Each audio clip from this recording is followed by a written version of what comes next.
सूरजपुर जिला के सीमावर्ती इलाका में 1,20,000 रुपया के खांसी के सिरप ला जब्त करे गए हवे। आरोपी मन की जांच पड़ताल करत हवे पुलिस।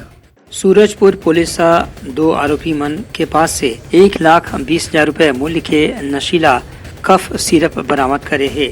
हालांकि दोनों आरोपी मन मौका से भागे में सफल हो गए। ये मामला में सूरजपुर थाना क्षेत्र के प्रतापपुर पुलिस ठार ने बताया गया है कि चांची डांड में घेराबंदी करके मुखबिर के सूचना के मिले के बाद ये आरोपी मन पकड़े के प्रयास करे गए से पुलिस अधीक्षक इंदिरा कल्याण एलेसेला के निर्देश के ऊपर लगातार नशीला पदार्थ के तस्करी ला रोके के कार्रवाई सूरजपुर के सीमावर्ती इलाका में चलत है। यही कड़ी में दोनों आरोपी के पास भी कफ सिरप होए के सूचना मिले रही से आरोपी मन अपन बैग में रख के मोटरसाइकिल में जैसे ही चांची डांड के पास से भागे के प्रयास करत रहीन, तभी पुलिस के घेराबंदी के दौरान उमन पकड़ में आ गिन।